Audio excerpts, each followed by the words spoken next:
Fountain TV. We are live for another interesting topic. I am just going to share the video so we can get more people to join us. So please feel free to like the video as you join in and share and invite more people to join us, please.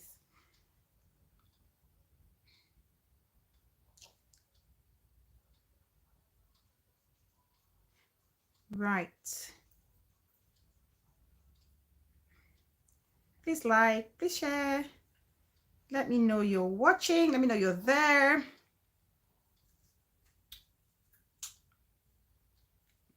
Okay, I'm just trying to share.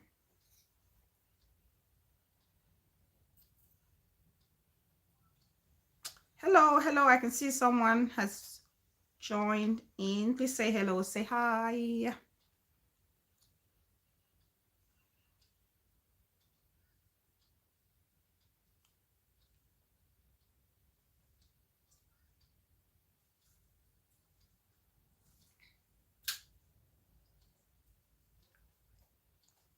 Hi, hi, hi. Welcome, welcome, welcome.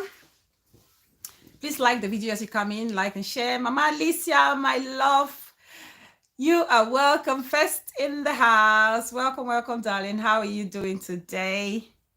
I hope you're doing great.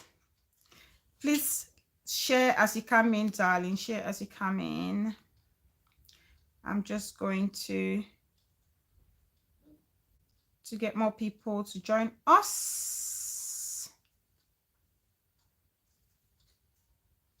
Okay. Oh, good to know you're doing well, darling.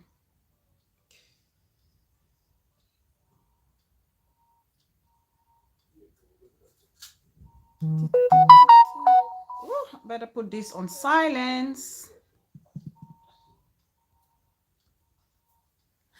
Juicy, my juiciest sister of them all. Welcome, sisters. Welcome, welcome, welcome. Please like the video as you join in, please.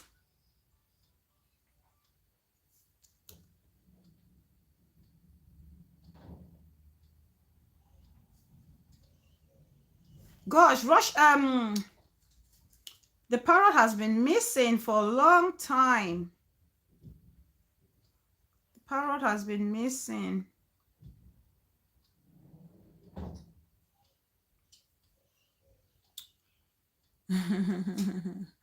I'm doing great, darling. I'm doing good. Yes, darling. That's okay. Thank you.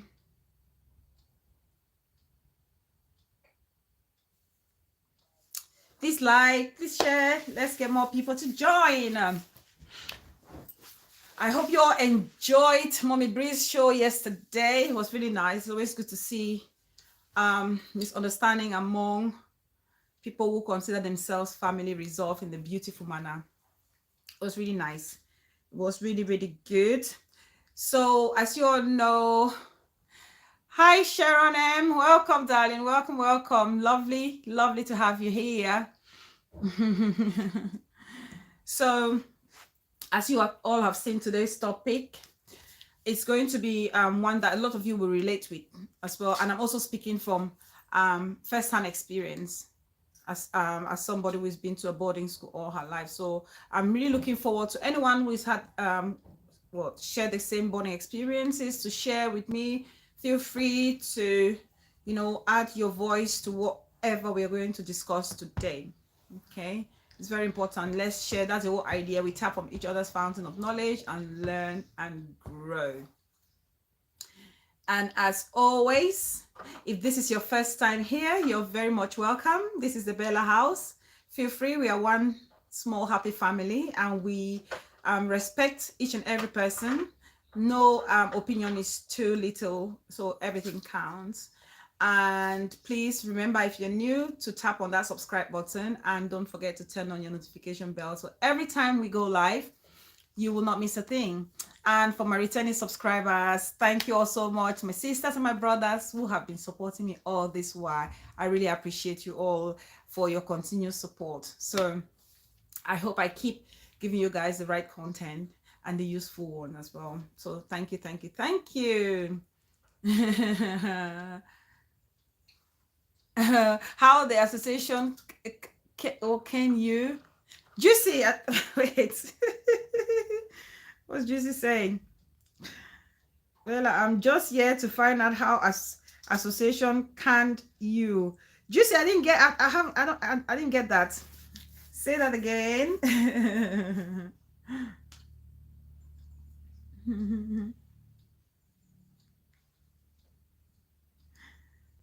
Please invite, because we are going to start. As always, I always like to keep it like an hour. Russian bomb in the building. My destructive sis in a good way. Anybody who comes across her way in a not so nice way, be ready to get exploded, because she's not messing with anybody. Welcome, sis. Welcome. Please like as you come in, like and share. We will start as always. I always look at Russia fine palava. Russia, Juicy. Russia doesn't look for trouble. If you look for her trouble, she will get you. So we're going to start very shortly. I see we have 6. If we have 6 persons, that's good for us to kick off, honestly. And the rest can join us as we go ahead. I'll tell us this, I know. So today's topic, as always, we draw inspiration from recent events, be it personal or the ones that happen in our community or to someone that we know. Oh my God, who is that? Pukama. This is somebody who knows me.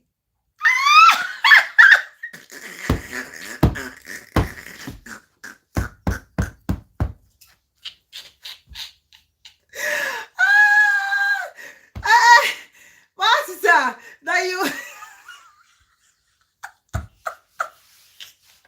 see, that's what I'm saying. I have my schoolmate here, like literally from 1 till opposites. So she would relate a lot with the things that we're going to say here. Oh my God. Okay, this is going to be an interesting show. So welcome sis, welcome.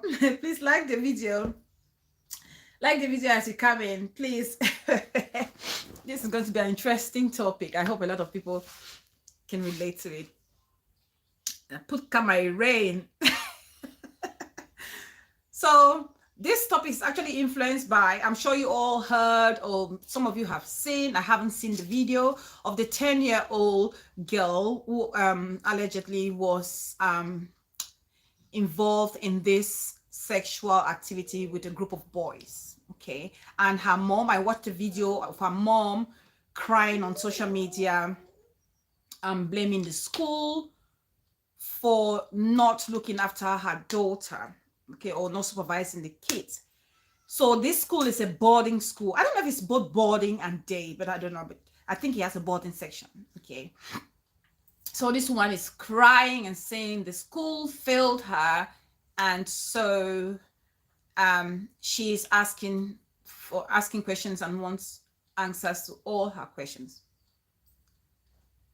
What are you doing there? Just a second, guys. This is what the baby is up to. Yeah, good. So yeah. So now the question is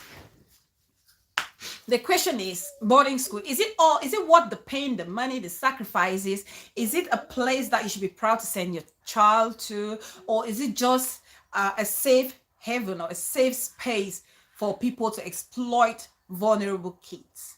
So this topic is going to embody all of that. Okay, so today's topic is going to embody all of that. Chubby, welcome, Chubby. That's the first time I've seen that name in this house. So welcome, darling. Welcome to the Bella house. If this is your first time, don't forget to tap on that subscribe button, turn on the notification bell, so whenever I upload or go live, you will not miss a thing. So now, let's start from the beginning. Mama Alicia, Bella, that child is badly brought up because only what she's doing, she is a bad child. Ah! My beloved big sis is in the building. Big sis, really this. Welcome, welcome, welcome, guys. This is my sister, my big sis for life. As in one of the most gentle, loving, caring souls that you would ever meet.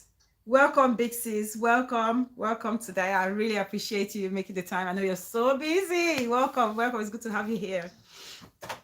So we're going to be looking at all of this. Okay, is it what the money that our parents sacrifice, the pain, is it in the end, is it what all the hassle of going through getting us into boarding schools? Okay, that's why we need to look at this. And I'm drawing inspiration. Most beautiful, my beautiful sis, welcome. How many children did your father have? Everyone is your sis. All of you are my sis. Russian bomb, all of you sis or brothers. I'm a typical African girl, okay? It takes a village to raise a child. And so if, we are living like sisters. So, but this sister within this is one not to play with. Russian bomb. That's my big sis for life, as in you don't joke with her. I admire her so much. I look up to her so much. As in I love her. So this mom is crying that the school has failed her for not looking after her daughter. So now we have to look at the whole boarding school situation and parenting as a whole, and also look at the role of the government in all this. So we're looking at three parties here. Okay, we're looking at three parties. We'll be looking at the parent, because the child is a minor, they need some supervision. The parent, the school, and the government. We're looking at these three bodies. Okay, so what's a boarding school? First of all, you all know what it is. Basically, you send your child to go and they're being looked after in a confined environment, away from home. Okay, away from home. And for years and years and years, there's always been this prestige associated to boarding schools. We all know that. Okay, and parents will work their hardest to make sure they give the best of the best to their children. And so, international boss lady, welcome sis, welcome to the Bella House. Our parents will work so hard to ensure that they give us the best education that they can. And for those who can afford the boarding school education for their kids, it's almost like a prestige to them. Okay, you know how your parents used to tell others, oh, my daughter has gone to Seca, or my daughter has gone to PSS, or my son has gone to Sacred Heart, or this and that. The joy and the prestige that accompany a child going to boarding school compared to a child going to a public school. We all know what that is. And these kids are actually given to like the administration, which is the teachers, to look after them. They are like the custodians of these children. Okay, so now the issue is, the school, is it their sole responsibility to make sure that these kids become the sound and decent human beings that society expects of them? Okay, that's the big question. Are they the sole responsibility of these kids? Let's see. Exactly, most beautiful. Tell Russian bomb, tell her. So remember, before we go to boarding school, okay, we must have gone through primary school before we get to boarding school. And the primary school phase, when we are still at home, it's the foundation phase. It's the core phase in the life of every child. Okay, it's very important that we understand that. And if the core values are not planted into this child, and then there's no point of you taking that child and sending to a boarding school. It's very important that parents understand that. And I'm speaking so from experience. I'm saying this from experience because I've also lived with some of my schoolmates, and I know what it is when the foundation wasn't laid and these children were brought to school to live among other kids under the supervision of teachers. It's very, very important because the home sets the pace for that child when they go to boarding school. But the trouble here is most of our parents don't realize this. Most of our parents are just waiting for that time to send the kids to school. Thanks, boss lady. To send their kids to school and expect these kids to come out to be refined kids or refined citizens in the society. That's the big mistake that a lot of parents make. Okay, a boarding school. Okay, a boarding school is just there to improve on those life skills and lessons that you've taught your children before they got into boarding school. So if you haven't taught your kids those core principles in life, you're just setting them up for failure. Because trust me, the teachers who are actually going to look after these kids are not their parents, and the same love and affection that you have for your child is not the same love and affection that they will have all the time. They haven't even got that time. Think about hundreds of students, hundreds of them. Doesn't matter if you have class masters and all whatnot. They are stretched. So they're not going to spend their time on a one-to-one basis, unlike when the child is at home during this primary school phase where the mom and the dad need to spend that quality time and teach those kids every single life skill that they would need to survive. So when they go to a boarding house, those skills and principles are just being enhanced. I don't know if I'm making any sense. Queen E, welcome, darling. Welcome, welcome, welcome. Please like the video as you join. So those key skills are only enhanced in the boarding school. The boarding school is not there to instill those values in those kids. It's not there. Okay? It's not there to instill, it's there to enhance. And if it's something is lacking in the first place, how can you work on improving those things? How? I don't understand how you can actually enhance those core qualities if it wasn't there from the get-go. There are some key, and we're going to talk about all these key aspects that a boarding school is there to enhance, which you have to actually implement from home as a foundation before you send these kids. And I will tell you how, if this foundation is not laid, how the kids will struggle in school. And I'm saying it from my own personal experience. And I'm sure a lot of you, my schoolmates, are right under here watching, and they would relate to what I am saying. So my big sis is saying you're very right. If the child leaves home and is not able to make her bed, thank you, clean her space, take care of her underwear, the teachers won't have much time for you to train your child. Thank you, big sis. I really this is what I'm saying, and this is the key. You've nailed it. You've nailed it. You've nailed it. Thanks, boss lady. If you haven't laid those foundations, don't expect that child to come out from the boarding school being a refined child. It's not possible. There's so many of them. We hundreds and hundreds, and those teachers can't spend all their time to raise those kids the way you, mom or dad, want them to be raised. Thank you, Sharon. Thank you. I'm happy some of my classmates are here or schoolmates are here. They will tell you from experience. What I'm saying is something that we all experienced. Some parents need to sit up. When the Bible said train a child well, so when they grow up, they wouldn't depart from it. Yeah, it was some wayward parents for real. Exactly. You can't enhance what's not there, my dear. Yeah, you cannot, big sis. You cannot enhance what it's not there at all. The boarding school is just there to guide the kids from the principles that they're bringing from home. And we're going to see, I'm going to talk about my experience and all our schoolmates or classmates who were struggling, perhaps because their parents failed. And so we can't just be blaming the school if parents haven't done their job in the first place. Because if you look at the situation of the kid, that child has no fear of authority in her, or those kids had no fear of authority in them.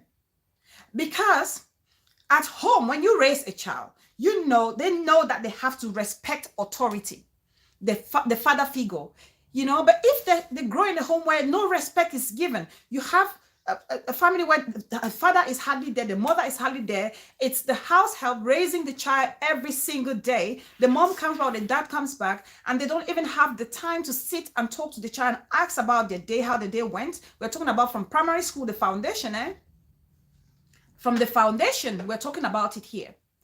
Please like the video as you come in. That's what we're talking about. So the parents, the dad is hardly there, the mom is hardly there, the kid is raised by the house help, and then the parent comes back. They don't even spend the time to look at the assignments or whatever activity has been assigned to the child. Not even asking how the day in school has been. What have they been instructed to do? The children are just let loose. They know they have no accountability. They have there's no authority, no structure at home. There's no structure at home whatsoever. Okay? Because trust me, when those kids were in the hotel room, if they're children that understand the importance of authority, it doesn't matter if there was a teacher sitting next door or a teacher was sitting 10,000 miles away. The girl was not going to leave her room and go into the boys' room, because they know the authority frowns at it. I don't know if I'm making any sense. Okay. If a child knows and respects authority, it doesn't matter if the authority is present physically or not. They know the consequences. And so they will not, for any reason, breach or disrespect the authority that is in place or that they have to look up to. That's number one. That's something that the parents fail to understand. Because the question is, oh, where were the teachers? Oh, they abandoned the children on themselves. Oh, this and that. No. Raise your child to recognize and respect authority. Because if they do, it's like when we're in a boarding school, right? If you don't teach your child, someone else will teach them. Exactly. Mommy Sylvie Mensch. Welcome, my mentor, my mommy. Some of us suffer from house for our mommy their hands before we reach school. Exactly. Some people just get it easy, mommy Sylvie. I was working at home more than school. That's it. In my days in boarding school, some kids weren't even able to wash their undies. Yes, exactly. They would rather throw them away rather than wash them. Kids with bad home bringing influence other kids. Yeah, we'll look all of that. We'll have to look at it today. First of all, African parents, we need to accept that sex education. Oh, Russian bomb. It enter my brain sometimes. It's like almost like get into my brain to see what I'm about to talk. Yes, that's one point. That's one point, that very important point we need to make. Like I said, those kids, if they had respect for authority, it doesn't matter if their teacher was there or their discipline master was there or discipline mistress was there or the house mistress was there. They will not leave. That girl will not leave her room to go into the boys' room, knowing fully well that there's authority and the authority frowns at it. They will not. Because we were in boarding school. When we were in boarding school, I'll give you an example how this translates into school.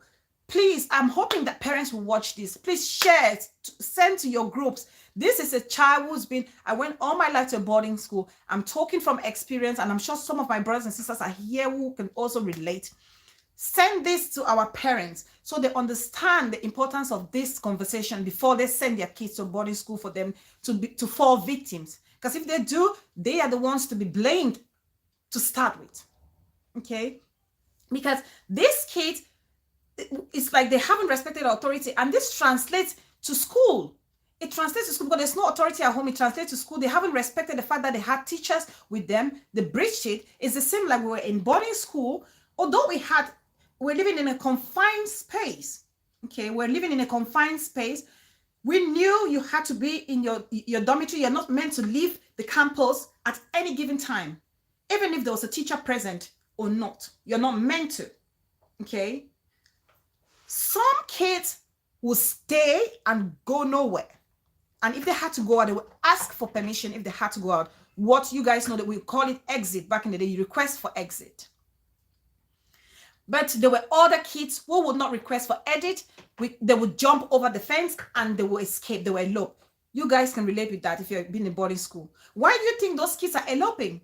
Why do you think they wouldn't request for exit permit like some of us did or like others did?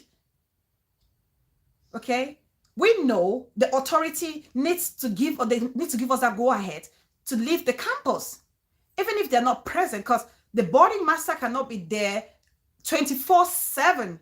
And if you haven't taught your child at home to respect authority, then when they come to a boarding school, they will not respect authority. And don't expect or don't hold the school as the sole don't hold the school so responsible for the failure, for your own failure. You can't hold the school solely responsible for that, because you haven't taught that child how to respect authority, because you fail to be present in that child's life and show them that I'm the boss of this house. What I say goes. And so if you're living there with the house help, they have disregard for house helps. They know they are just there, they are paid, they are mates, they have no say over them. So they do whatever they want. And that translates to when they go to a boarding school. And unfortunately, it's most of the people who go to boarding school are the children of these well-to-do people who has all these house helps or house aides.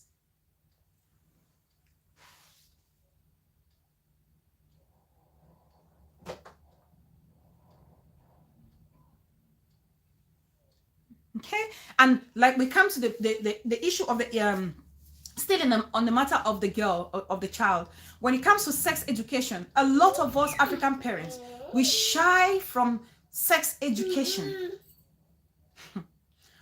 It's so important, especially nowadays. The kids grow up so quickly. Okay, it's so important that we talk about sex education with our daughters and our sons, because a lot of us shy. I remember, trust me, my parents never had any conversation about sex with me. The only thing they would say, if you try it, you'll be pregnant. If you try it, you'll be pregnant. Don't try it. If you ever go and meet a boy, you'll be pregnant instantaneously. But they don't tell the child exactly how you get pregnant, why you get pregnant, and the effect that will have on you if you should have like premature pregnancy. All those things our parents don't talk to us. And they send us off to a boarding school. And when you go to a boarding school, especially a mixed boarding school where you have boys and girls living together, okay? And these kids, all they know about sex education is what they have watched on their phones or watch on TV. It's better for you to tell your child, teach them so they know from you, rather than listen or hear from another person or want to experiment. Because the more you don't talk to them, the more they are curious and the more they want to find out what exactly that is. Okay, the boarding school is not going to teach your child about sex education. The only thing, the highest they can teach about is the reproduction system, which they will teach us in biology. That will be in Form 3 or Form 4. Reproduction, that's what they'll teach you, reproduction. But before they are teaching your child, what has happened? The child hasn't gotten any sex education from when they were in primary school to when they were in Form 1, Form 2, or Form 3. They haven't taught them that. So this child is vulnerable. This child is vulnerable because from the video, what I hear people say about this girl and the video, it's almost like she was experienced in the way she was doing things. Do you think she saw it from her mom and her dad? No, she didn't. She didn't see it. She must have watched on TV or on her phone. And that's another thing parents need to realize, to control or supervise how much time or the pages that your children are actually visiting when they are on their phone. Is the phone absolutely necessary? Must they have a phone? And if they must have a phone, are you supervising it? Because if you're not supervising it and you're failing to teach them about the core thing about sex education, when puberty, or what happens to your body. Teach them. You're going to grow up. You're going to see your chest will start evolving. These are the signs to say you're becoming of a woman. And when you become of a woman, you expect to see your period, so on. So on. When your period happens, you can't do or play with yourself during this time with a boy, because if you do, you get pregnant. Greener pasture, sis. Welcome. Welcome, my beautiful sis. Welcome, welcome, welcome. Some don't even tell their daughters about their menstrual cycle. They don't. That's what I'm saying. They don't tell them that when you grow and you attain puberty, you start seeing all the signs your body is going to change. And when the children start seeing that and realizing that themselves, they don't even know what to do.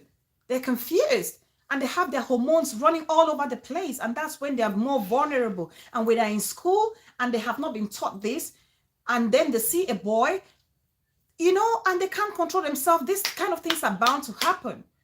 So please, our parents, we need to sit the kids and talk to them how important this is. Okay? And then you don't teach your child. Independence is very important. Independence is so important to teach a child before you send them off to a boarding school. My big sis, reading this, just mentioned. Okay? Independence is very important. I saw, big sis, I saw you send off my baby sis to school, a boarding school. I'm sure she'll be a brilliant girl, because I trust you. I trust you of how much effort you put into raising her into a lovely young woman. And I'm sure she's ready for that. But for those parents who are not ready, don't send your child to a secondary school, a boarding house, most especially if you haven't taught them some level of independence. Okay? Because they will not be taught in school. They will not be taught in school.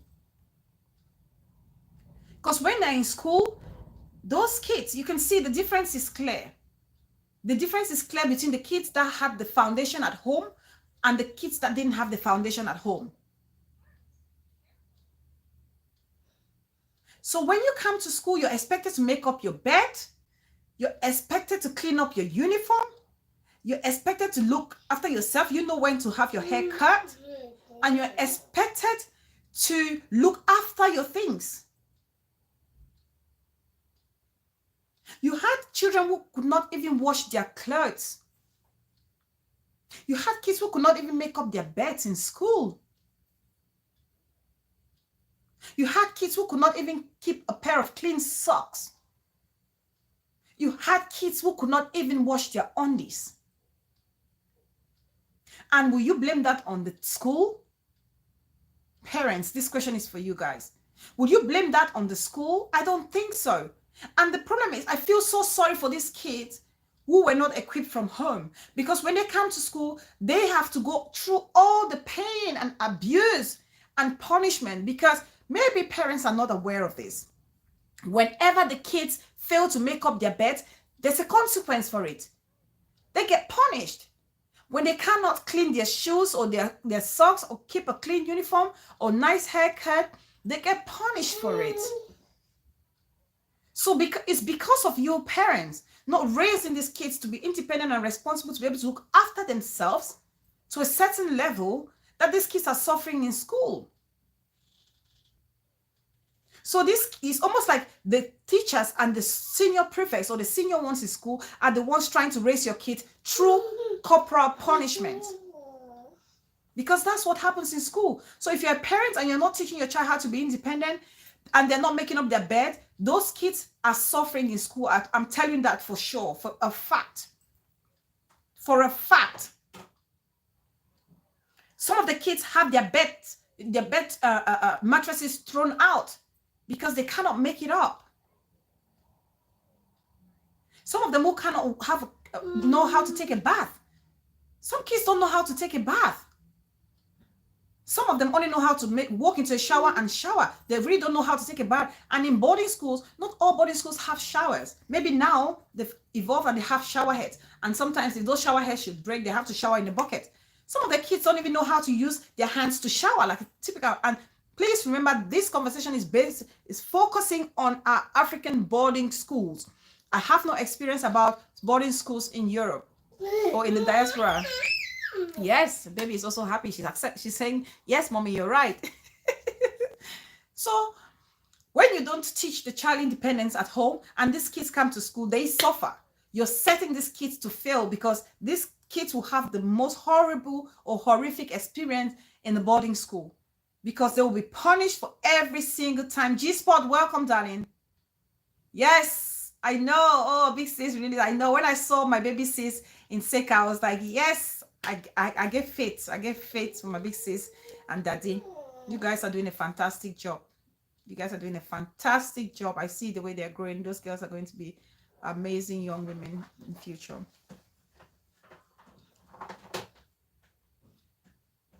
Thanks, Mama Alicia. Tell them to like the video. Beauty Queen, welcome, darling. Welcome, welcome, Beauty Queen. You're welcome. Emelda Siri, welcome, darling. You're welcome. God will. Hi, my baby brother. That's my baby brother, Russian bomb, my baby brother. Ayop Bisang in the building. The one and only untouchable sis of mine. One and only untouchable, untraceable. Welcome, sis. You're very much welcome.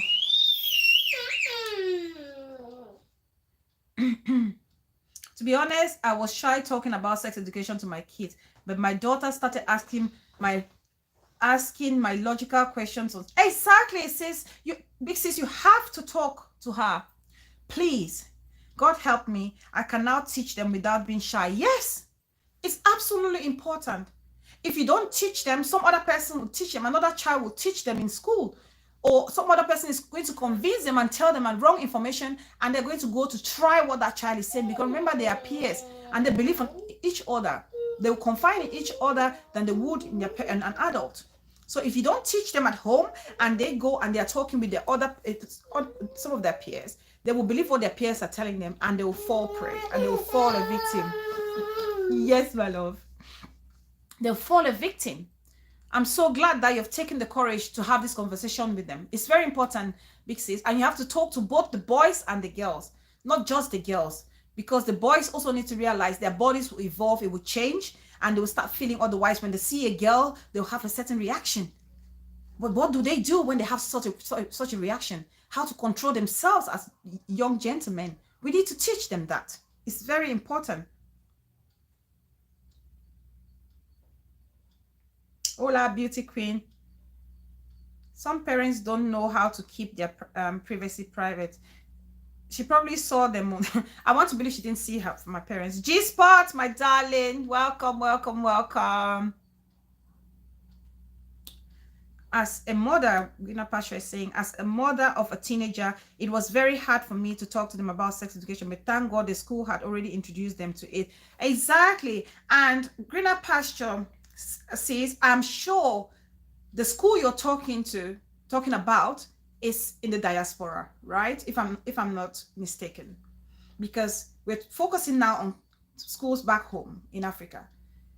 They're not very into talking about sex education, and even if they have to, it's more on the reproduction stuff. So, and they always say that from maybe Form 3. And so what happens to this child from when they leave home to when they get to secondary school, Form 1 and Form 2? So that space in between that time, who is teaching them, who is guiding them when it comes to sex education? Parents. Are we really doing it? Because if we're not doing it, we are failing them. Miss Ray, you need to tone it down.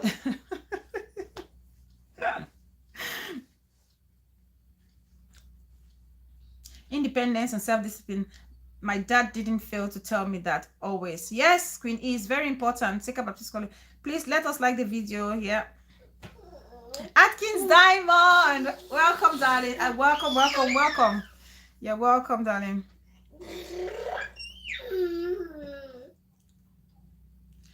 I was worried when she told me of stains on her pants first period, how I would educate her, but was easy at the end for me to flow because her school had started telling them about menstrual cycle. Yes, but that is not the case in our school. In primary school, we're taught domestic science about menstruation and domestic science. I don't know if they're still doing that, because I remember in primary school as well we had domestic sciences, but personally they didn't teach us about menstrual cycle in domestic sciences. It was more about craft, handcraft and cooking and all those things, homely tasks kind of things. So it's important that we are talking about the sex education to our kids. Now back to independence.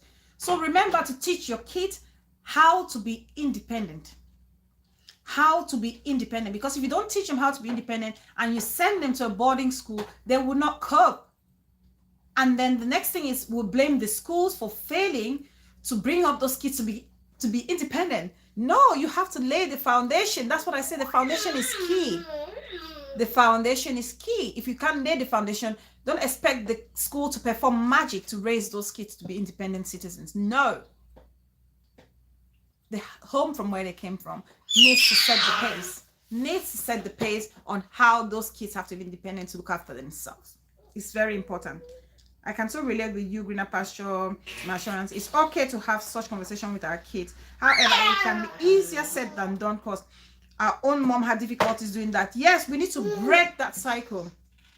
We need to break that cycle. Health and Zumba Master, welcome, sis. Health and Zumba Master, please, guys, if you haven't subscribed to my sis Health and Zumba's channel, please do so. She's doing really good health awareness, so please check her out. We need to. Accountability. Accountability is some other thing that we as parents need to teach our children how to be accountable.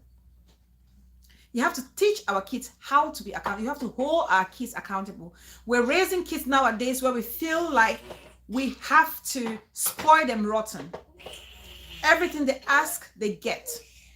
Everything they ask, they get. I always say to my nieces and nephew, asking never gets.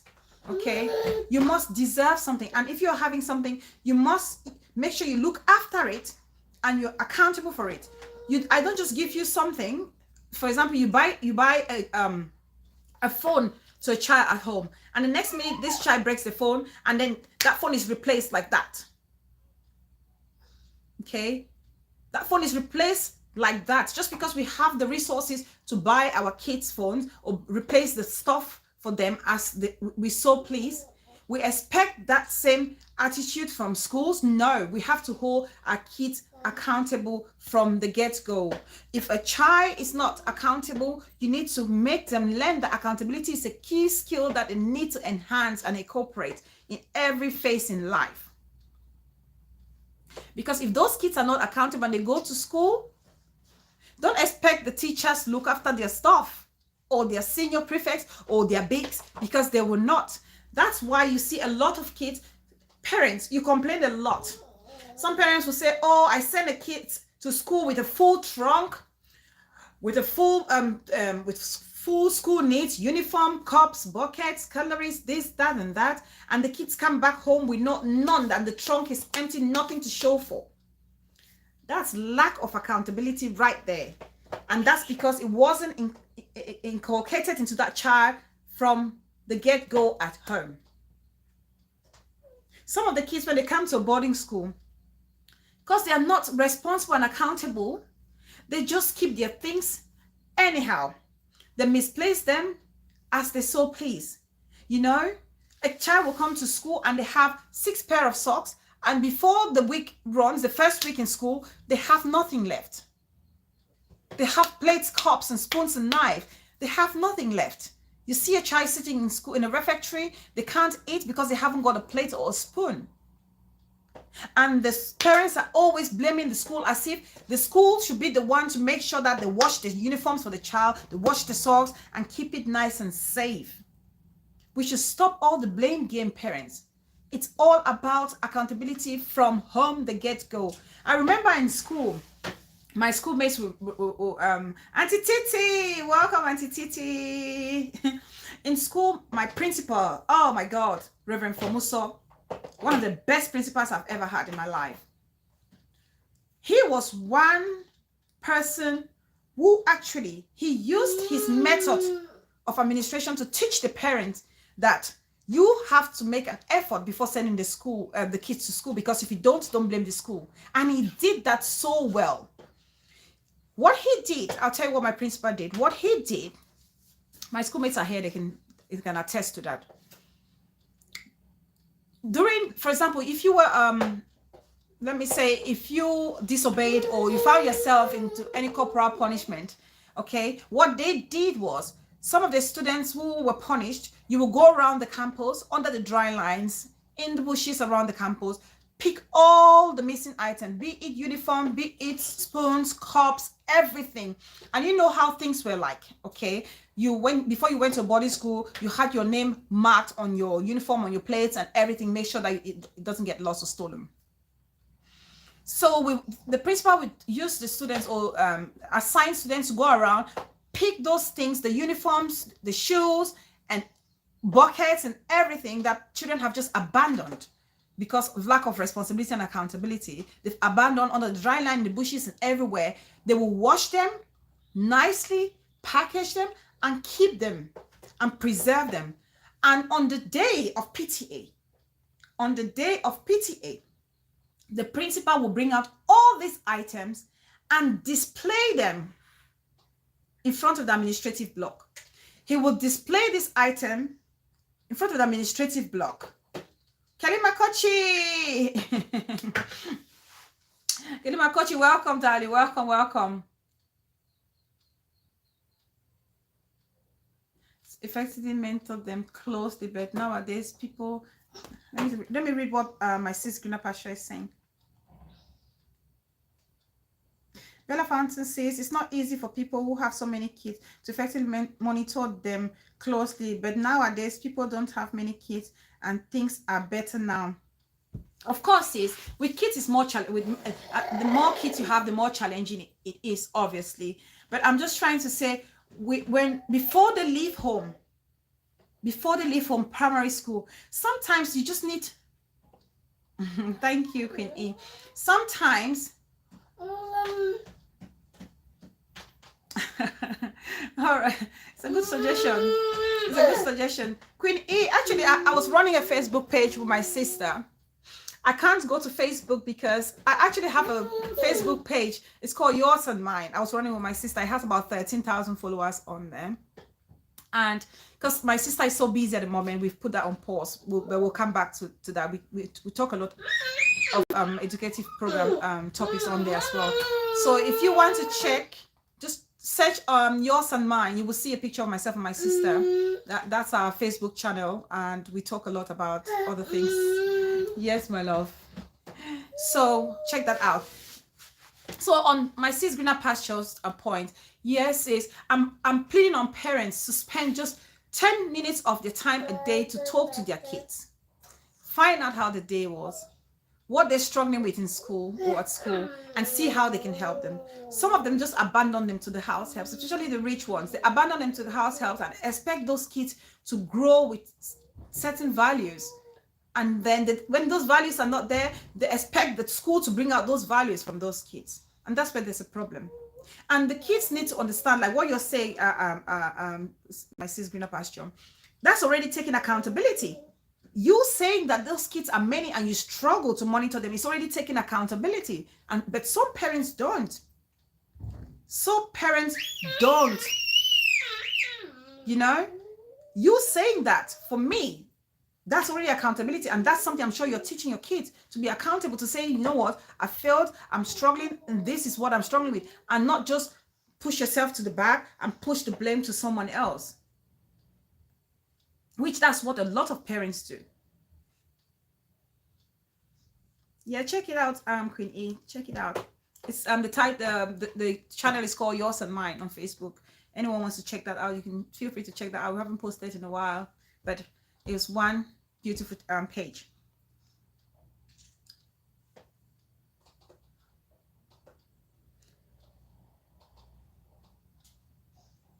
Yeah. All right, Ayobi song. I don't know. I don't know what it's going to be like for me to have my own page on Facebook, and then I still have another page with my sister on Facebook. I don't know. I don't know what to make of it. You guys tell me, drop me and give me suggestions, because it's very difficult. It's difficult. I don't know. It'd be nice because it will reach a wider audience. I don't know. Yeah. You guys are making me... Oh, sorry, the baby lost her iPad. Let me pick that up. 1 minute, guys. There you go. There you go. Just some more juice? Let's get some more juice. Yes, let's get some more juice. keep you happy. Just 1 minute, guys.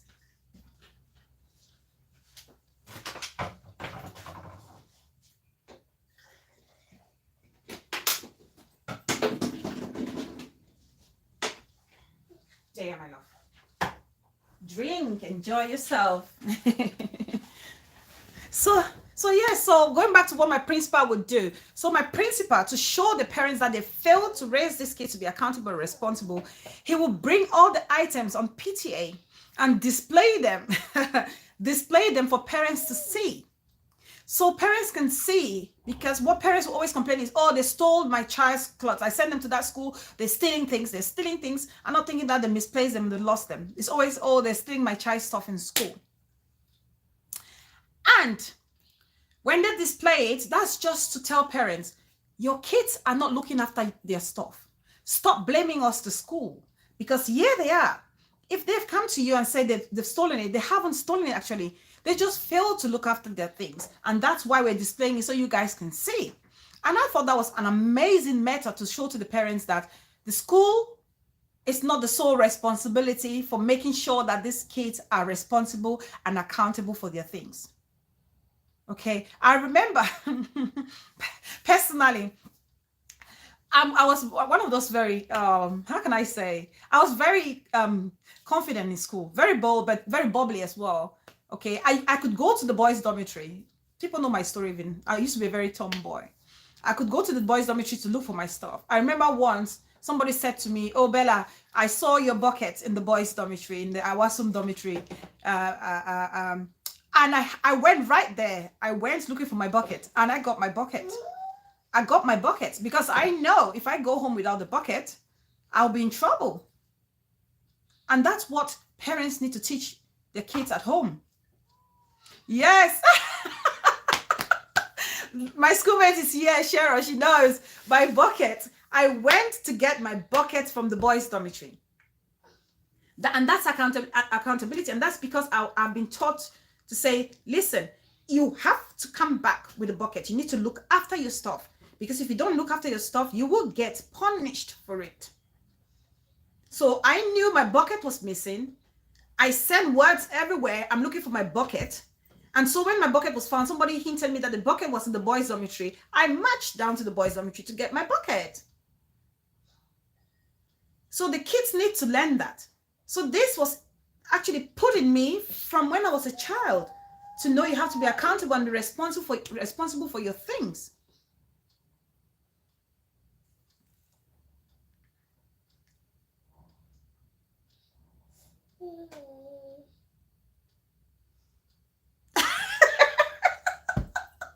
Greener pasture. I will enter one child and make up yo. Say picking the cry forgive juice at the whole life show. That one is crazy. She's crazy. She's crazy. I don't know where she gets her analysis from, or her explanation, or her way of thinking is very backward and wayward. I can't even reason with her.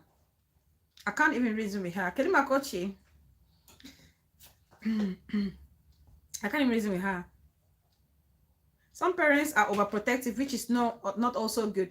We need to take positive risks. Yeah, let the kids go out and also experience the world themselves. But at what age do they have to go out is my question, G-Spot. At what age would you say you would allow your kids to go out? Because I didn't go out. I wasn't allowed to go out until I passed my A-levels. I wasn't allowed. When I mean go out, I mean as in go out in the afternoon. Go out as in stay out late. For example, like, you know, when you went like clubbing and stuff like that, I only went out when I passed my GCE A-levels and my friends came and pleaded with my mom, please, let's just go out and celebrate. That's the first time I went out.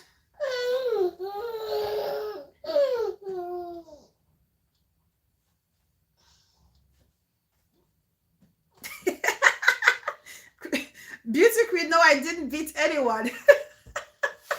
I did not beat anyone. I didn't beat anyone. I went there, I heard my bucket was in the boys' dormitory, and they told me exactly who had the bucket. So I went, I said, I wanted my bucket. I wanted to see this person. And I said to them, I heard you have my bucket. I need my bucket, please. Hold on. And so they gave me my bucket.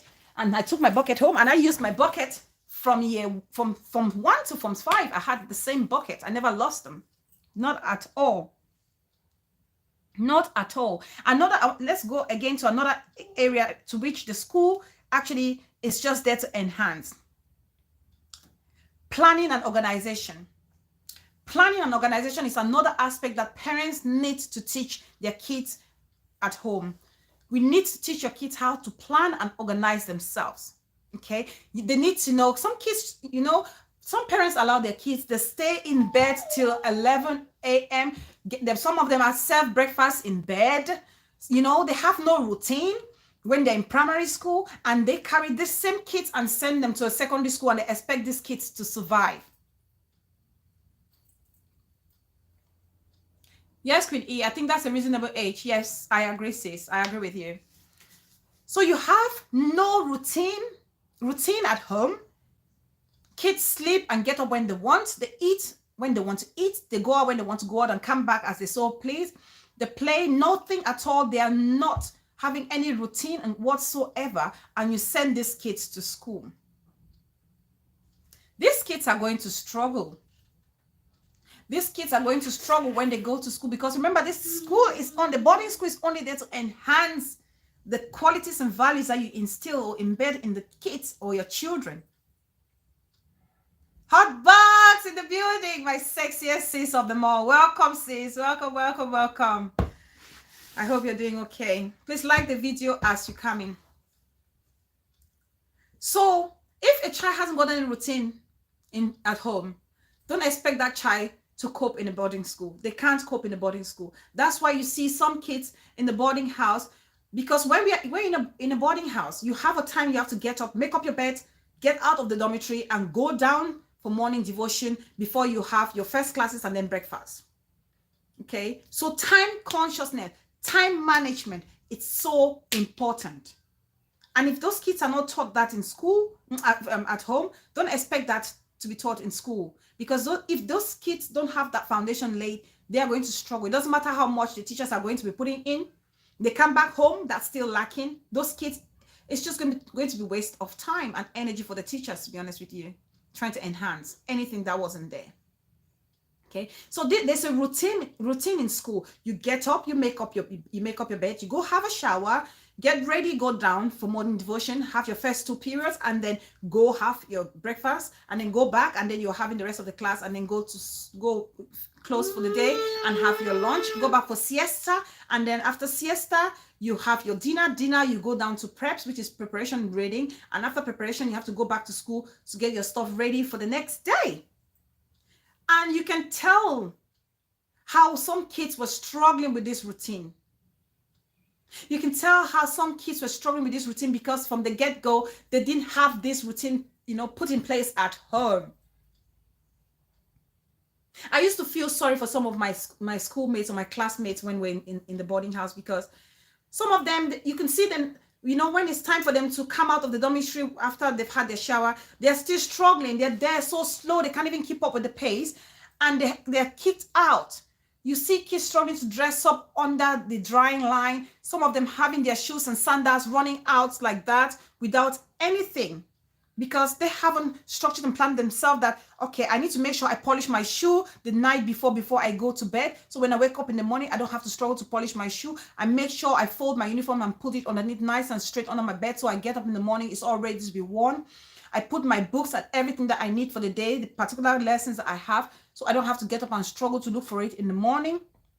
Those kids are struggling. It was beautiful. Welcome back. They're struggling with all this routine in school that have been put in place by the teachers. And these routines are just there because the teachers are hoping that parents are also having this same routine at home. And if you don't have it at home, when the kids come back and they come to school, they still struggle. Everything they're taught in school, it's going backwards when they get home because it's not being implemented. They come home, they sleep and get up when they want and do whatever they so please. Exactly, Queen E. We need to start teaching our kids how to do chores. And it's very important to do chores. I'll come to this Queen is a point. It's very important. Chores is, I may just say it straight away. Chores is very important because then it's about responsibility. Okay, you're there. You need to do. You need to contribute. You're contributing to the well-being of the society, of the household, right? So you do chores. It's the same thing in school. When we're in school, in a boarding house, you have a responsibility to look after what you call, you had a little plot. Your plot where you have to look after it every morning. You have to either sweep it or you have to, use a machete or your lance to clean it, make sure it's nice. That's responsibility. That's a chore that is given to you. And if the kid at home is not actually taught on that responsibility, they will not follow through when that's done in school. And if they fail to do that, that's a consequence. They are punished for it. And when they're punished for it, some parents are saying the school is too harsh. No, the school is not harsh. The school is just trying to get the child to be a better citizen and trying to do what you as a parent is failing to do. Okay. So back to the routine. So you have kids struggling in the boarding house. They can't even meet up with the time that is allocated for each and every task or every responsibility that's meant for the day. They struggle. And that's because they haven't gotten a routine in place at home. And when they come to school and they have that routine, they're struggling. They get punished for it because they can't leave the dormitory on time. They haven't prepared their sandals. It's not well polished. They get punished by the hygiene prefect. They go down for devotion late. That's because they're still struggling under the dry line to put on their uniform and look for things. Oh my God, it's just too much. Parents need to know it's important to start training your child at home to have a particular routine in primary school. So if you want to send them to a boarding house, it's not going to be an issue for the child.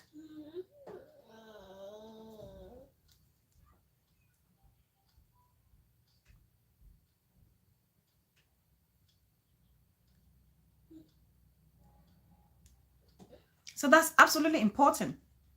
It's absolutely important. And then another thing that we need to teach, some of the value that we need to teach our kids at home as parents that transcends into a boarding school will be humility and respect. Humility and respect. And that is very important in a boarding school. Thanks, most beautiful. Thank you. Tell them, please like the video. Humility and respect. Respect starts from home. Humility starts from home. The way you treat your husband at home, the way you treat your wife at home, the way you treat your other kids, the way you treat your house aides. Your house aides at home, the way you treat them is the way your child is going to be raised, and that's how they're going to go into boarding school. That behavior is going to translate into their life, daily life in the boarding school. And if the respect and humility is not there, they will struggle, because trust me, the recalcitrant students in school suffer. The recalcitrant students in school, they suffer. When they come, obviously they're at home, they say anything without consequences. They answer back when somebody's talking to them, their elder is talking to them, and they come to school and they think they can do the same. And it's more than the parents. The parents can't control their attitude at home. So they take them and chuck them to a boarding school, and they expect the boarding school to rectify this behavior. What parents need to understand, there's a fine line between a confident child and an arrogant child. There's a fine line between confidence and arrogance. And that's something that parents are struggling with. A parent would think their child is confident, no, whereas they are arrogant. And when they carry this arrogance into school, they get punished for it. They struggle. They make the life of the child miserable in school. The school is doing all in their power to make sure that they actually instill in the child some of these values that we as parents need to actually instill in our kids from the very first day we bring them to this earth. The school is just there trying to enhance those.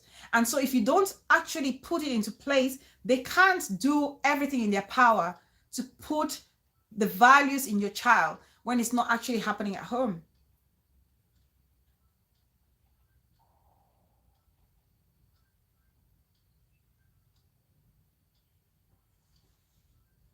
Exactly.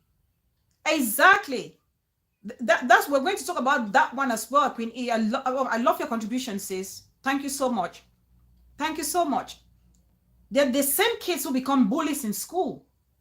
They're the same kids who become bullies in school, because those kids, the arrogant one, who have no respect for each other or have no humility. Because even if some parents have their house aides at home and they treat them like animals. They treat them like a piece of, trash. And their children do the same. The kids are at home. You have children at home, because you have house help. A child cannot lift a finger. A child will call the house aide at their beck and call. A child will sit in their room and call this, Miss Pa, can I have a bread and butter, please? Get your butt off the chair, or whatever game you're watching, and go get yourself some bread and butter. That's what the parents should say. The house aide is there just to assist with the extra work that the mom cannot do. The kids are at home, let them do some work. That's teaching them responsibility. That's teaching them humility. That's teaching them respect. So the respect in the house aide may not be their biological sibling or their worker they're being paid, but they need some certain level of respect. They need to respect their siblings. You have some siblings that are fighting. It's like a chaotic household, and you send these kids to school, and these kids come and they have no respect for their fellow friends. No respect for their fellow friends at all whatsoever. They have no humility.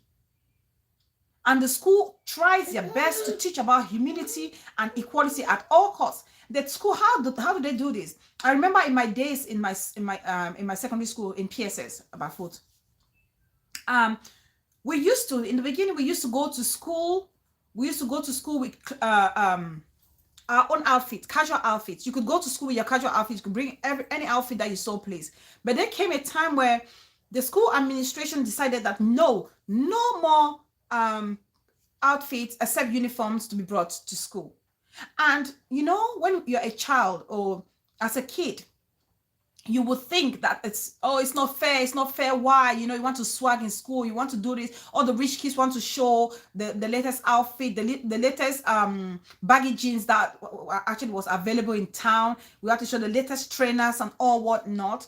But to me, looking back now as an adult and as a parent, all the school was trying to make was teach humility in the kids, because when you come to school, remember, the kids all came from different backgrounds, the rich, the not so rich, and sometimes the poor ones who actually had external sponsor people helping them to sponsor them. And the rich kid, they had all the latest designer clothes and shoes, and their trunks were full and all whatnot. And the poor kids or not so rich kids had barely anything, or they managed with whatever okrika their moms picked, from the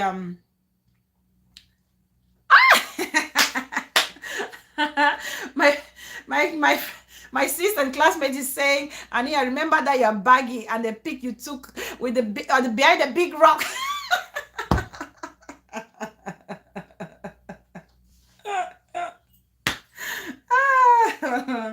Yes, that's the thing. It brought unhealthy competition among the kids. So they were trying to teach us humility. So they stopped us from bringing those things. So we're all like equals in school. We're all like, exactly. Poor kids, the over thief. G-spot, the poor kids were not the theft. I'm saying it, not necessarily. If the rich kids, if anything, they were the ones picking people's things, because most of them were not even taught how to be responsible, how to look after their stuff. So they were just losing it, and everything they could find their hands on, they would grab it. So because they were losing it, they were not able to look after their things. They would, pick on other stuff that they found lying around carelessly. So it was both ways. It was just both poor and the poor kids stealing, the rich kids. And remember, I've mentioned here, there were people not even stealing. People were misplacing their stuff and blaming other kids for stealing. That's why my principal, the able Reverend for Muso, would pick all those things and display them so parents can see on PTA day to say your kids are being irresponsible. So coming back to humility. So we were able, everybody was now equal in school. You all were in uniforms. Even when we went to social, we had our social nights, we're dancing, or we're doing our boogies in our preps wearing. Okay, so and other kids some other kids don't feel left out because I'm not from a rich home. I couldn't afford so and so outfit. So that's humility being taught. Yes, Queen E. The not so rich kids felt very inferior when they were allowed to bring clothes and shoes. Martita, Sharon is here. I remember you with your face cap, all your latest face cap as well. So for kids who could not buy those, the baseball hats, they felt inferior, and you could see that there was a clique. There was a clique among the rich and the poor kids in school. Okay, because the poor kids they felt like they didn't match up to the rich kids, and the rich kids felt like the poor kids are of no standards. But without any colored outfits or casual outfits in school, we all felt as one. When we went out, we're either in our sports attire, or we're in our preps wear, or we're in our daily wear, or we were in our official wear. We're all equal. All equal. Contentment. Thank you, Russian bomb. Open eye, welcome, darling, welcome, my beautiful, sweet sis. My sister them plenty, Russian bomb. Open eye is one of them. So it's very important. So these are all the key things that we need to actually raise our kids. Respect, humility, sex awareness. Okay, sex awareness, all those key things we need to encourage and teach them. Accountability, respect for authority. These things we need to teach our kids before we send them into a boarding school. It's very important. And now we come to the boarding school now. Now let's look at the boarding school on its own. Now, the areas in which the boarding school or the administration would fail a child. Let me tell you where. Okay, this is where they take their own responsibility. Teach your child to like what they, yes, exactly, Russian mom. Teach them to be contented with what they have. It's very important. Poor, rich, or whatever, teach them. Teach them to be appreciative for what they have. And learn not to compare. Sew your coat according to your size. Teach them. And I go send Odette for your house for some summer training. Send my daughter, please. Send my daughter, please. Send my daughter. Send her. It will be an honor to have her. I will happily train you. My school allow assorted outfits on social nights. Yeah, they used to allow us, Queen E. They used to allow us as well, but it got stopped because some kids were overdoing it, while others didn't have the means. Same as graduation. There used to be graduation in my school until when I was in Form 4, that was stopped because other kids felt left out or inferior because the lavish graduation parties that the well-to-do or well-off kids were throwing put off or made the other kids to feel bad. So what the school did was a joint graduation ceremony for all the graduates. So these are the kind of things that we need to think of. We need to look at those good things that the boarding schools are bringing, that we as parents are not teaching the kids at home. Equality, humility, and contentment, like my sister Roshanbon has said. These key things need to be important. You knew the rich kids not only by what they wore, but what they ate. Drinking Gary nearly killed me. G-Spot, drinking Gary. G-Spot, did you do those things that we did where we used to steep our Gary and go for preps and come back? So the Gary will actually, fill up the bowl so you enjoy it. Or sometimes we used to go dig bay with the dig bay. Sharon, you understand or digging bay? When your stuff is finished, during warm sun is the time where, when kids have actually run low of their goodies. We will go around in every dormitory, but that's what we're like seniors, because as a junior, you wouldn't dare do that. Seniors will go around digging bays, go into every dormitory. Somebody's eating their Gary, will dig in it.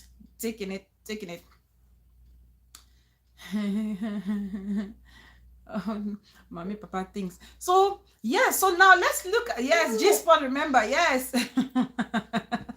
G-spot. We did that, didn't we? We did that. So let's look at where the school will fail. The school will fail in an instance, for example, where there's bullying and the school doesn't take any action. And in a boarding school, like we said, those kids that the parents have failed to raise them with respect for others and humility, they carry that same attitude into a boarding school and they go around bullying other innocent children. Okay, and this bullying is something it's a big issue in most boarding schools. So many boarding schools are having this issue of bullying, and people take it lightly. The administration takes it lightly. I believe so, because I haven't seen a situation where for my entire time in the boarding school, I haven't seen a situation where the administration has actually taken like a drastic decision based on a case of bullying. Okay, I can't remember. Sure, maybe you can remind me, because I remember when we came into Form 1, as Form 1s, they called us foxes. They called us foxes, and foxes, they treated us, you know, as you would treat a fox, basically, an animal. They treated us as you would treat an animal. Okay, and they will call us, some of those bullies, the senior bullies, will call us when it's raining. Okay, good. So my classmate is saying somebody was dismissed for bullying. So that's what schools should do, to take really drastic action, because if they don't, and they're more, I think there are less actions than they are the cases. Sharon, there are less actions than they are the cases of bullying in school, and I think the school needs to do more when it comes to bullying. Okay, because I think they try to cover it up because they want to protect their name and make sure that parents feel comfortable to send their kids to school. My God, G-spot. This G-spot is probably my schoolmate or classmate. She's not saying it. G-spot. Why are you saying those words? They're familiar. G-spots, you know me. I know you know me. So, you know, when we come as from when we're in our first year Form 1, they call us foxes. When they will call us, assemble us in the open arena. Sometimes they even strip us naked, or when we're about to go have a shower, they call all the foxes to stand without any clothes, bare naked, and they will ask us to dance, and we're dancing and singing barefoot at times. Foxes can dance without music. Foxes can dance without music. You know, that's humiliation. And for a child who comes from a good background, who understands respect for one another, that is going to break the child's confidence and trust in humanity if we are not careful. Okay, it will break the trust of the child. It can literally demoralize a child. A child who is grown up in a household where they feel you need to respect every single human being, and for them to come into a boarding school and for people to treat them like animals, they start questioning their little mind. But why did mom and dad tell me to respect each other? Why are these people different? Why are they treating me like that? I suppose they should be able to respect each other. They're playing that in their mind. And that's what we parents also need to teach our kids, that as much as we are teaching them these values, to be kind, to show compassion and empathy, they need to remember that not everybody is going to show the same. So you start preparing their mind when they are going to a boarding school, so they know not everyone is going to be as good as they are. So it's not a shock to their system. Health and Zumba, no, I'm not an Opsan. I am a Pebexant and I am a Baton. So I went to PSS Bafut for my O levels, and for my A levels, I went to PHS Batibo. So I'm a Pebexant and I am a Baton.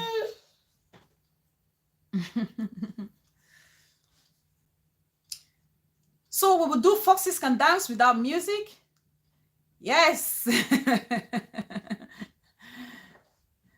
We'll dance, Foxes Can Dance Without Music. I remember my very first day in school.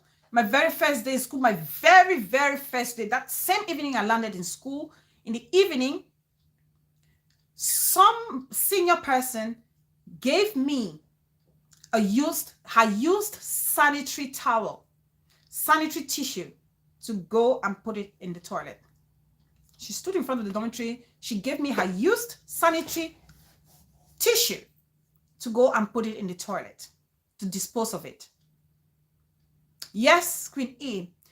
And as innocent as I was, and because my parents didn't teach me about this menstrual cycle and things like that, like I said, which is very important, I didn't know what it was until I started seeing my period. Then I knew that's what she gave me. Because when she handed it to me in the plastic bag, it was very warm. You can tell it was literally, she's just taking it out. And she was this very chubby person. Very chubby. Her name was Dorcas. Sharon, you know this Dorcas person. I'm not going to call her surname, but she was called Dorcas. She was huge.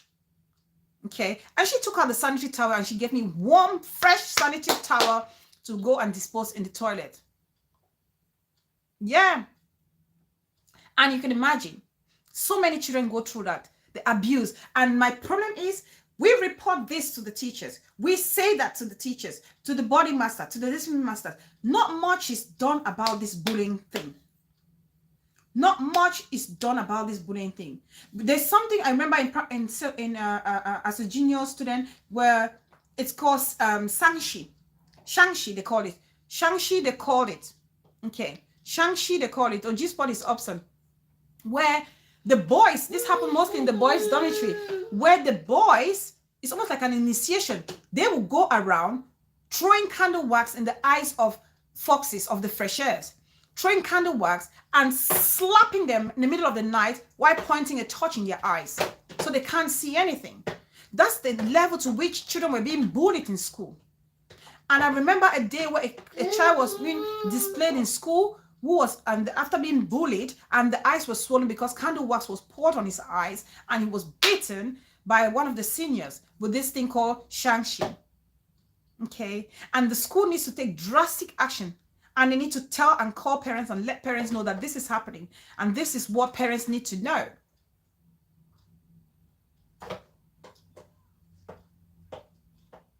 Auntie Titi lies.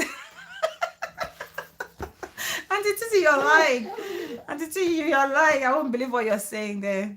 Yeah, G-spot. Yes, Shangshi, they did that. So this is where the school fails the child. And this is where I'm calling them out. They need to do more.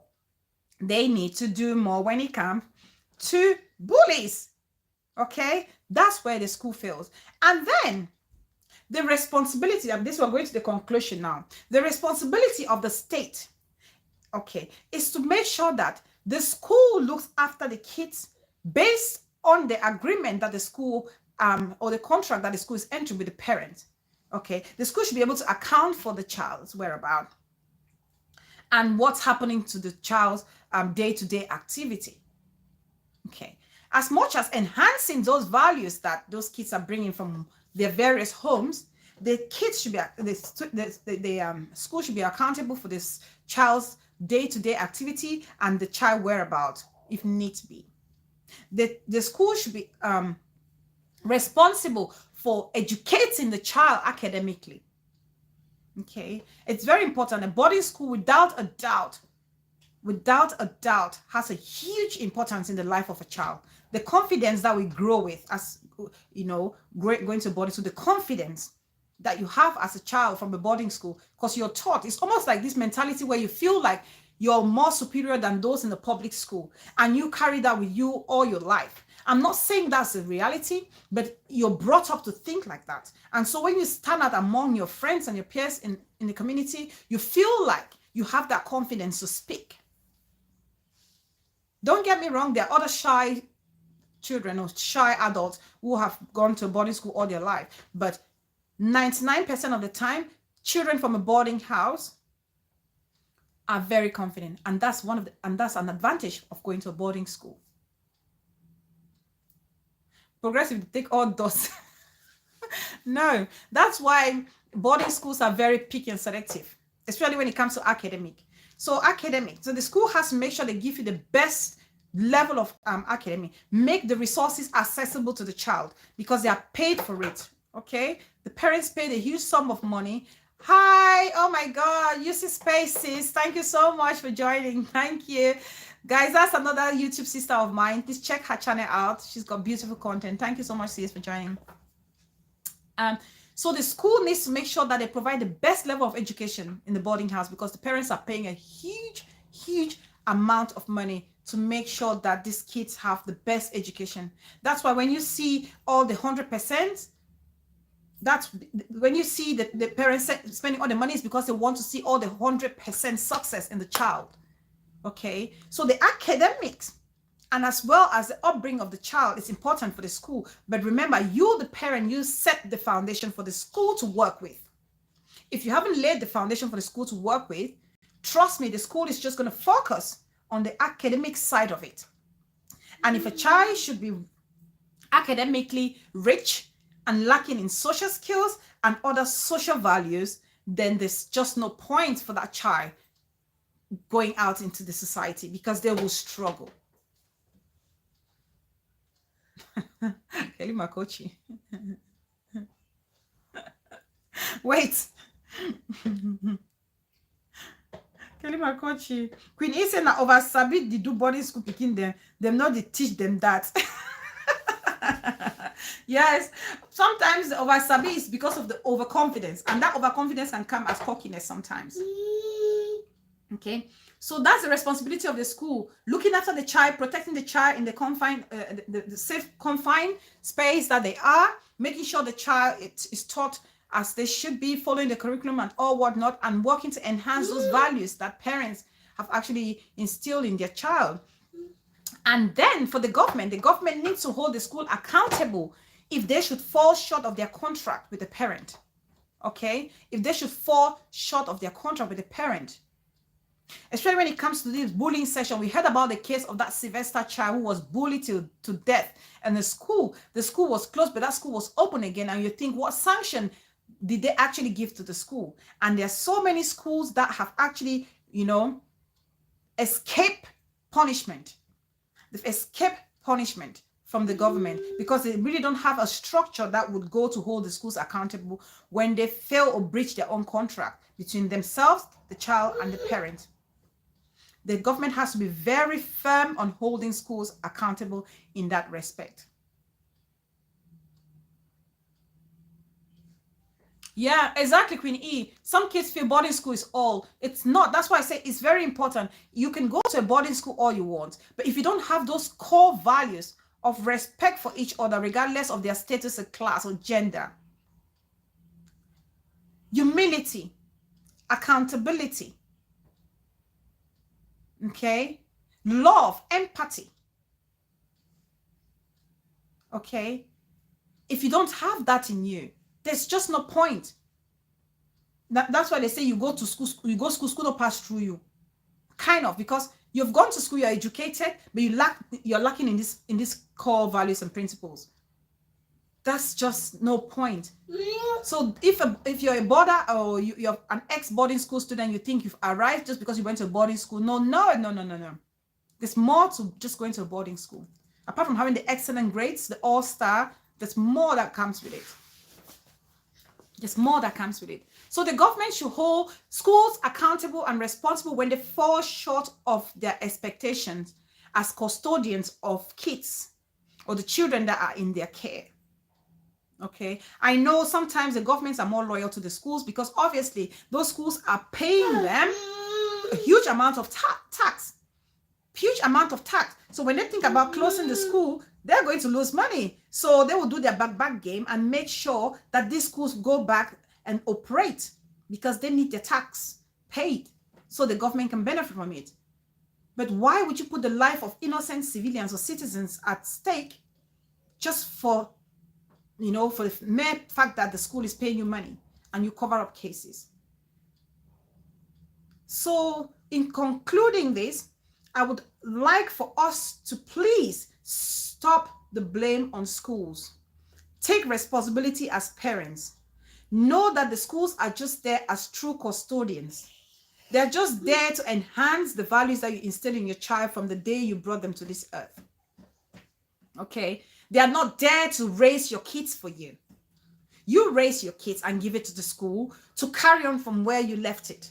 So when these kids are at home, they're just carrying on from where their parents left it. The teachers are just making sure that these kids become good citizens, hoping that you parents have taught them already. And when they come back home, you need to do the same so that, you know, that trend would follow through. Okay, it's very important. And so if we fail, if the school fail, you know where to hold the school accountable. And if your parent fail, be ready to take your responsibility that you failed. And the same for the government. If the government fails, they need to take, yes, honey, they need to take accountability as well for failing parents and children. We all need to be accountable for our action and be responsible in our different areas when it comes to our kids and them being in a boarding school. So, yes, I'm always running on. I see you came in or go out. Just as I get story for tell you. Bella, I know you. Check your neighbor. I see who come in or go out. I get story for tell you. Oh!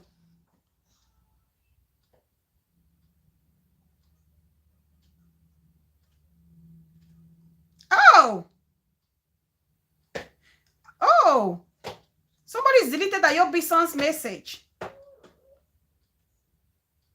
Who is deleting Ayobi son's message? Somebody's deleting Ayobi son's message. Who is doing that? Please don't. So thank you so much, guys, for watching. I really appreciate today's show. I hope I made some points really clear so we can all learn from it. Please share this video as parents before you embark on this boarding school thing, which is about prestige. It's not just about telling your friends in your meeting groups that my child is going to a boarding school. It's about making sure that you raise your child to be ready to go to a boarding school, okay? So they can hold their own, they can hold themselves regardless of the situation that they find themselves. It doesn't matter if they're boys in the other room or they're girls in the other room. They know that they need to respect boundaries and they are not meant to do certain things. Okay. Mama, this is a mistake. Mama, this is a mistake. So please, so thank you everybody. Thank you so much everyone for joining today. I'm just going to give a shout out to everybody, especially to all my schoolmates who have made it the more fun here as well. So thank you, Godwill. Thank you so much for joining, my baby brother. Thank you, my big sis, Relindis Abognila, my mommy pastor. She is a pastor as well, people. Mama Alicia, my boo, my love for life. Russian Bob, my backbone. Thank you, G-Spot. Thanks for always being there. Auntie Titi, my Auntie Titi. Queen E, thank you. Open Eye, thank you so much, my darling. Kelly Makochi, Atkins Diamond. Sharon, my very own sister and schoolmate from day one. Health and Zuma Master, thank you so much. Thank you. G-Spot. Thank you. I've said about Open Eye. Thank you. UC Space. Thank you, sis, so much for popping in today. I appreciate it. Juicy, my juiciest sis of them all. Thank you so much. Most beautiful. Thank you so much for joining, darling. I really appreciate your all's time today coming here. Ayog Bisam. When I want to call your name, I just want to scream to the top of my lungs. I don't know if you know that. Honestly, I want to. Thank you so much, sis, for joining today. I really appreciate you staying till the end. Please remember to like and share this video. I really want us parents, I'm spoken from my heart, from my experience as a boarder. So parents, before you go laying blame, we make sure we're doing the right thing as well. Thank you so much, Queenie. I really appreciate your contribution today. I really do. Really do appreciate it. So thank you all very much. And I really hope to see you all very soon. I think Friday will be another live show of ours. Thank you, Open Eye. Thank you so much. So we'll have another show on Friday. Hopefully, we will still have our very interactive and interesting conversation. It's always a pleasure to have it interactive and interesting. Good topic, Bella. Apologies for not being very... No, Juicy, come on, sis. No. It's okay, sis. I understand. A girl has got to hustle. Greener pasture, my sis for life. Thank you so much for always being there and supporting us. I can't thank you enough. So thank you, everybody. Thank you. And I really look forward to seeing you all again on our next show. Love you guys so much.